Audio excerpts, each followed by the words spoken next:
একজন মানুষ মৃত্যুর ঠিক আগে হঠাৎ চিৎকার করে উঠল, আমাকে আর একটু সময় দাও, আমি সব ঠিক করে নেব।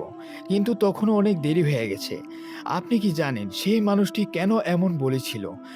আজকের এই গল্প শুনলে আপনার জীবনও হয়তো বদলে যাবে। একটা ছোট্ট গ্রামে থাকতো রাশেদ নামের এক যুবক। সে ছোটবেলা থেকেই খুব মেধাবী ছিল, কিন্তু বড় হওয়ার সাথে সাথে সে আল্লাহকে ভুলে যেতে শুরু করলো। নামাজ সে বলতো সময় হলে পড়ব, রোজা এখন না পরে করব, হালাল হারাম সবাই যা করে আমিও তাই করি, এইভাবে দিন যেতে লাগলো। একদিন গ্রামের মসজিদের ইমাম সাহেব তাকে বললেন, বাবা, জীবনটা খুব ছোট, আল্লাহকে ভুলে যেও না। রাশেদ হেসে বলল, হুজুর, এখন তো বয়স আছে, পরে ঠিক হয়ে যাব।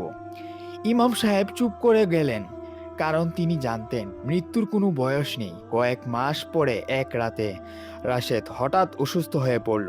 শ্বাস নিতে কষ্ট হচ্ছিল, চারপাশে সবাই ছুটাছুটি করছে। ডাক্তার এসে বললেন, অবস্থা ভালো না, যে কোনো সময় কিছু হতে পারে।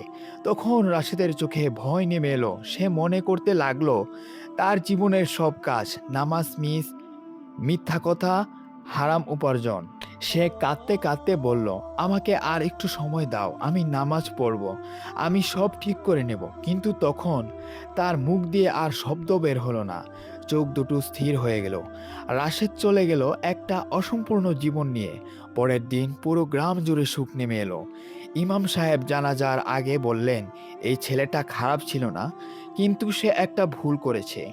সে ভেবেছিল সময় তার হাতে আছে, কিন্তু আসলে সময় কারোর জন্য থেমে থাকে না।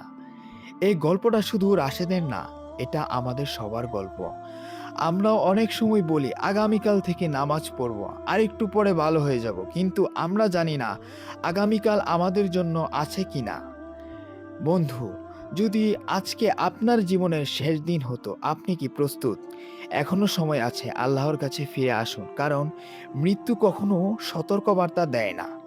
এই গল্পটি যদি আপনার হৃদয় ছুঁয়ে যায়, তাহলে আজ থেকেই বদলে যান। আর এই ভিডিওটি অন্যদের সাথে শেয়ার করুন, হয়তো তাদের জীবনও বদলে যাবে।